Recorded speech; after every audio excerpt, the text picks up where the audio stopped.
대혼돈 7번째 시간 하겠습니다. 자, 제가 최근에 몇 년간 계속 이야기해 온 것은 세계 경제가 대공황 상황으로 몰려갈 거고, 그 속에서 이 세계 정치도 굉장히 변할 거다. 그래서 정치는 극자 아니면 극으로 갈 건데 극우가 대세가 될 거다.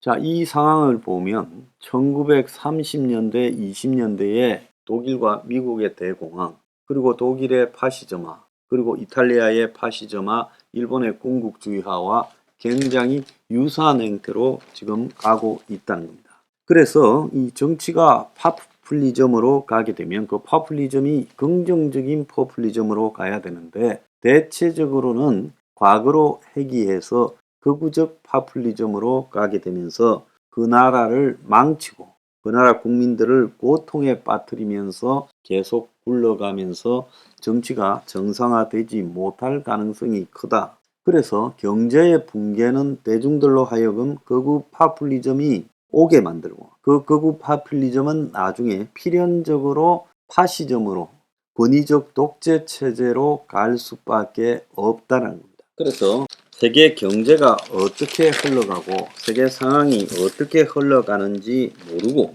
지금 오늘 아침에도 중앙일보 일면에 보면 저출산의 생산 인구도 절벽이다. 외국인 이민 활성화를 논의해야 된다. 한국은 2070년에 인구 절반이 노인이다.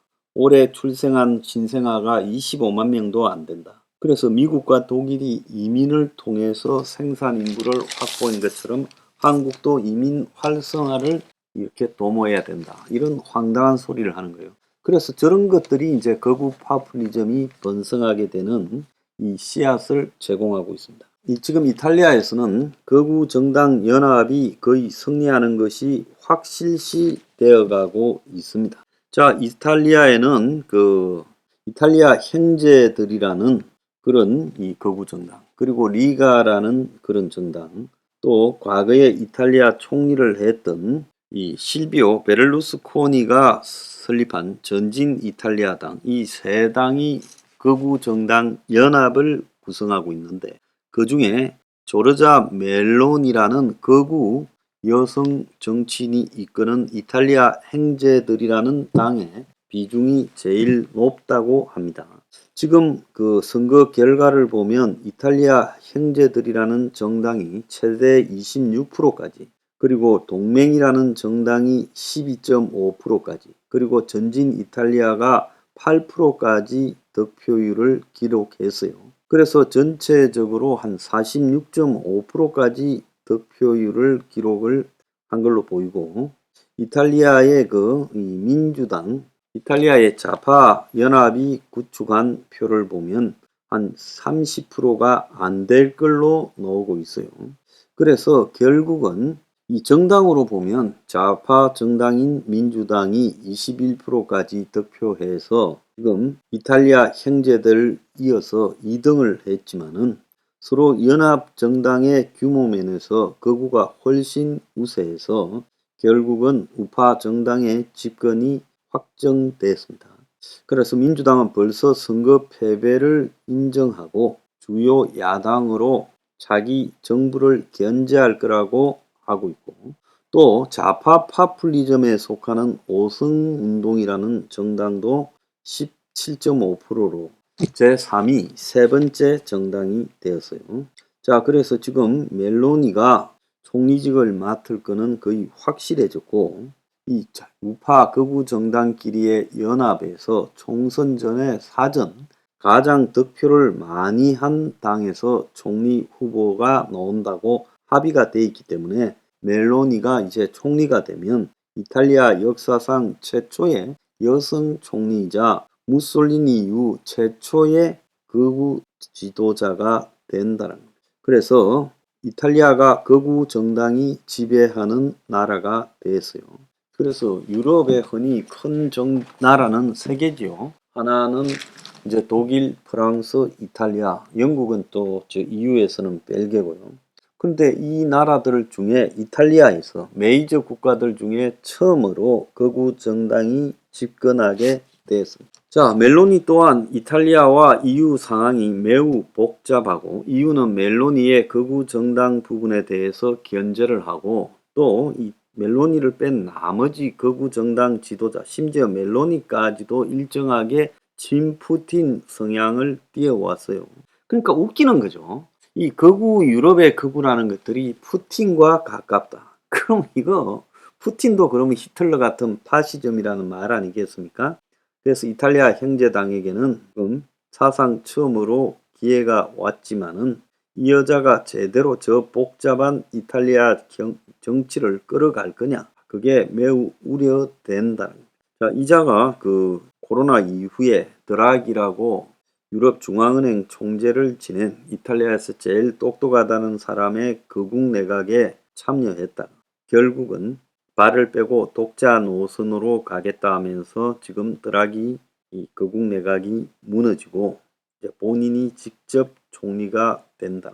자, 그런데 유럽에서 가장 위험한 여자 무솔리니라고 불리는 이 극우 정권의 출현은 미국에서의 트럼프 출현보다도 더 강하죠. 트럼프는 뭐 이 업자 출신의 한마디로 이 포퓰리즘 정치인에 불과했지만 이 사람은 나름 굉장히 준비된 포퓰리스트다. 극우 포퓰리스트다. 그래서 유로존의 경제 제3위인 이탈리아에서 극우적 색채를 가진 정권이 집권했고, 자, 이탈리아가 EU가 제공하는 지원금 264조를 2026년까지 받게 되는데, 그럼 EU에 협조하지 않고는 어려울 건데, 그래서 이 멜로니가 EU를 상대로 제대로 싸울 수 있을 거냐? 쉽지 않을 거라고 보여요. 근데 자기 정부 내에서 살빈이라고 하는 동맹의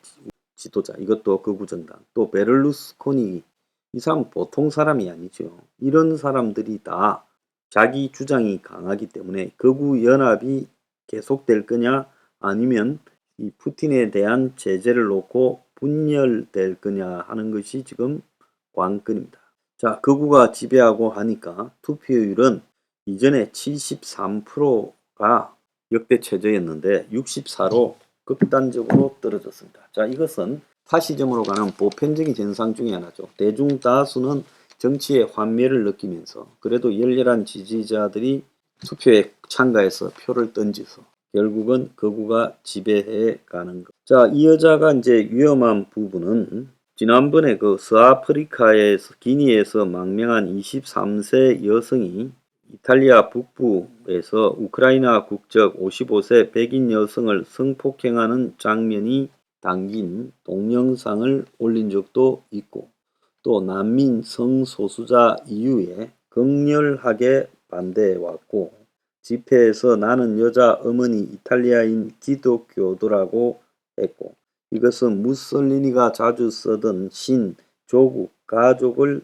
사용했고, 빨간색, 녹색, 하얀색으로 지금 꽃 모양으로 형상화한 이탈리아 형제들 당의 로고도 무솔리니 당의 로고와 비슷하고, 또 이 여자는 2006년에 10대 때부터 무솔리니 지지자가 창설한 파시스트 성향의 MSI라는 청년 조직에서 커서 고등학교 졸업하고 대학 가지 않고 웨이트리스, 바텐더, 봉으로서 일하면서 MSI를 이어받아서 극우 정당 AN을 만들고 하원 대표가 됐고, 자, 베를루스코니 내각에서 과거에 청년 장관을 맡았고 2014년부터 극우 정당 대표를 해온다.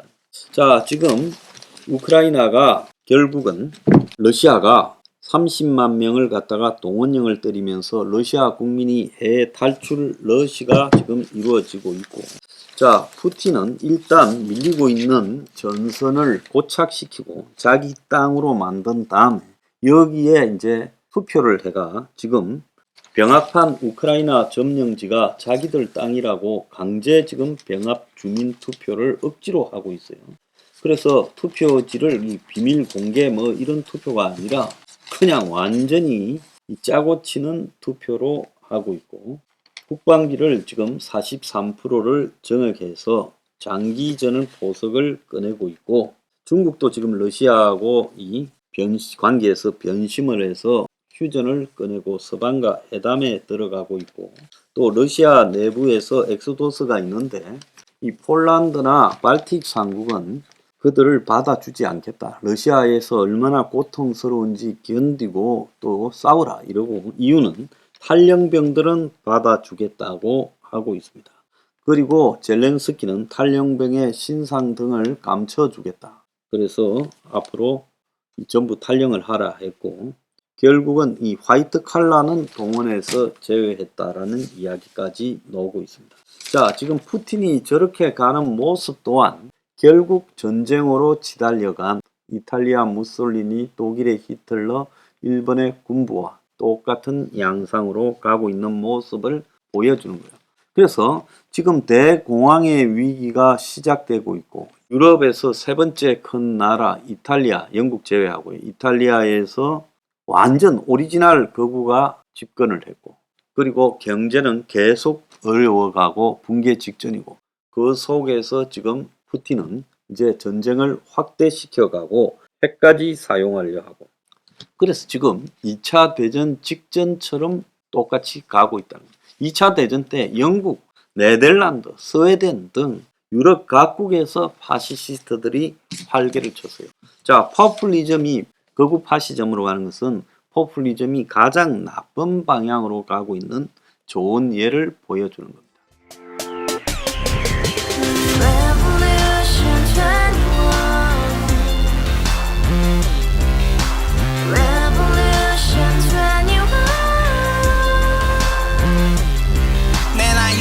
월세 30 코인빚만 300 서울에 온지 벌써 10년 아둥바둥 버텼지만 여전히 난 반지 하에 제왕 곰팡이 연문제약 내비랑 깡통망통 완전히 폭망 90원 창문만큼 작아진 내 꿈 연애 결혼 내 집 모든 게 헛꿈 1년 전 떠난 여친 울며 말했지 같이 써봤자 평생 가본 게 꼭꼭꼭라지 가바후스 700 나도 소유주 가바후스 700 나의 소주 택시기사 우라부지 마트캐셔 울어무니 우리 집안 다 털어봤자 후줄 그래 개선민 내 미래 거기서 팍 끝난 거지 팍 더 이상 노력 따윈 개물이 스펙 찾아 쌈말리 비오는 날 알바 잘려 맨날 학원 날 개쳐 발려 밤비 내리는 양화대교 홀로 걷고 있을 때 현수막에 아로 새겨진 평당 700짜리 아파트 다같이 소리 질러 혁명 21